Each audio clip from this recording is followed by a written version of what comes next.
That's right. One of the most feared beings in Marvel history, the Destroyer of Worlds, the force behind the annihilation of entire civilizations, isn't actually evil. But if that's true, then why does he consume entire planets? What turned him into a cosmic entity feared even by gods? And more importantly, what was he before he became the Devourer of Worlds? The truth about Galactus is far more shocking than you think, and today we're diving deep into his real origin story. But before we reveal how he became one of the most powerful beings in the Marvel Universe, we have to go back to a time before our universe even existed. Because Galactus wasn't even born in this universe.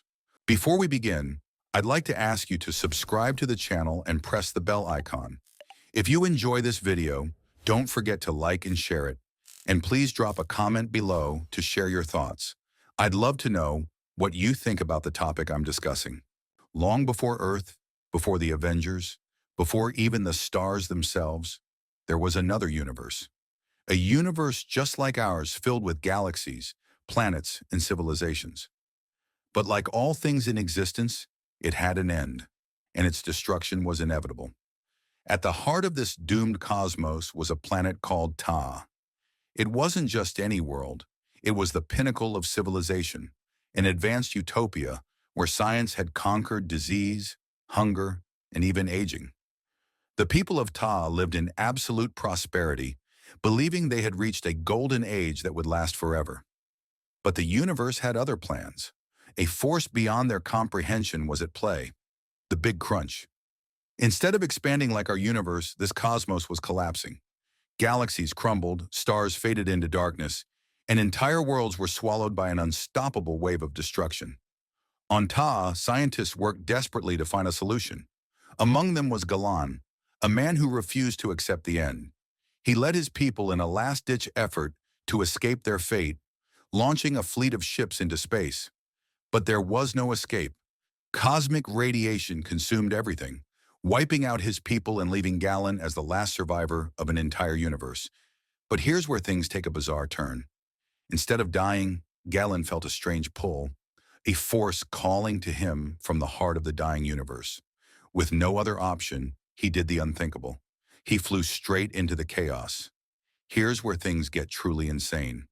As Galan plunged into the heart of the universe's collapse, he encountered something no mortal had ever seen: eternity itself. Not just the concept of time, but the actual living embodiment of the next universe, the being that would oversee the birth of everything to come. And then, Galan ceased to exist, or at least the man he once was did. Instead of dying, he merged with the essence of the newborn cosmos. The energy of a collapsing universe fused with his very being, reshaping him into something beyond mortal understanding. He didn't just survive, he transcended. For eons, his essence drifted through the void, neither alive nor dead, trapped in a state beyond human comprehension. It wasn't just a rebirth, it was an ascension into something never seen before. His consciousness stretched across time and space, absorbing knowledge that no being should ever possess. He witnessed the very fabric of reality reshaping itself, felt the birth of stars and galaxies before they even existed.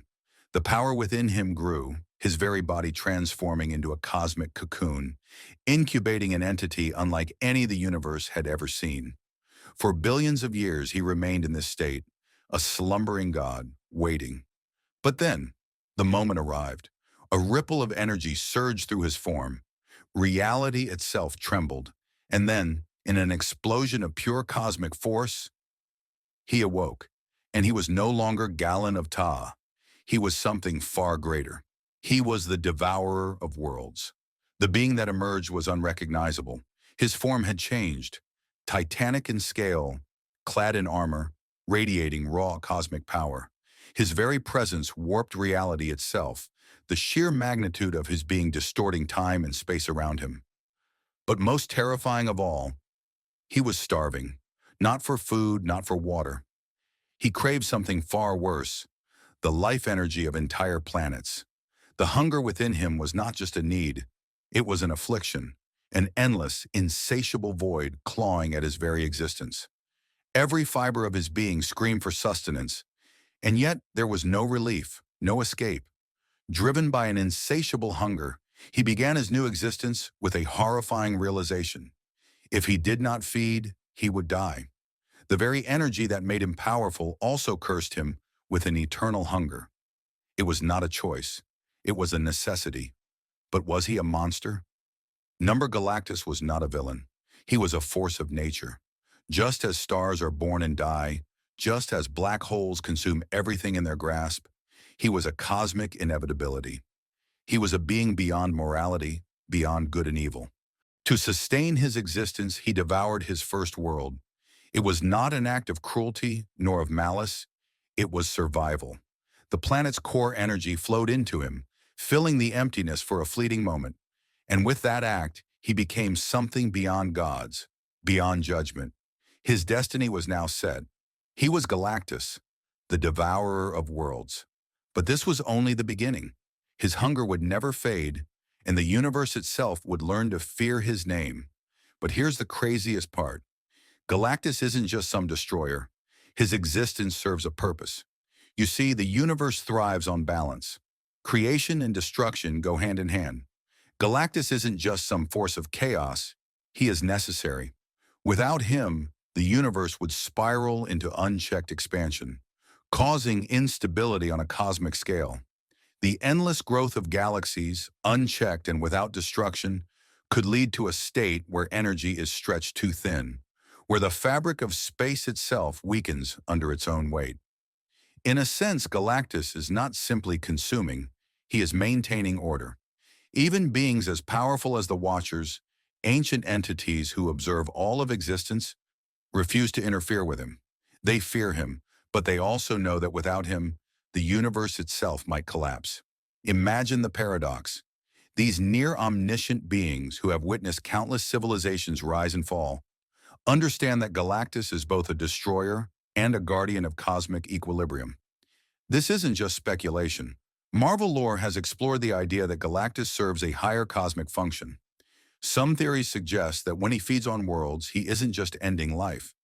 He's preventing something far worse from emerging. In alternate universes where Galactus has been removed, chaotic forces beyond comprehension, entities far more destructive than him, have been unleashed. Think about that. He's so powerful. Even the gods let him be.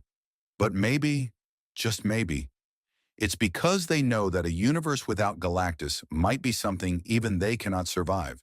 And here's the big question. When is Galactus coming to the MCU? We already know that Fantastic Four is making its way into the Marvel Cinematic Universe. And where there's the Fantastic Four, Galactus is never far behind. But here's what Marvel can't afford to mess up. Galactus is not just a bigger Thanos. He's not a villain. He's something much bigger. If they reduce him to just another bad guy for the Avengers to punch, they'll be missing the entire point of his existence. So will they get it right? Or will they turn the Devourer of Worlds into just another CGI bad guy? So now that you know the truth about Galactus, what do you think? Is he Marvel's most powerful being? Or is there someone even greater out there? And more importantly, what happens if he ever turns his hunger toward Earth? Drop your thoughts in the comments, hit that like button, and if you want more deep dives into Marvel's most powerful characters, make sure to subscribe, because this is just the beginning. And trust me, you don't want to miss what's coming next.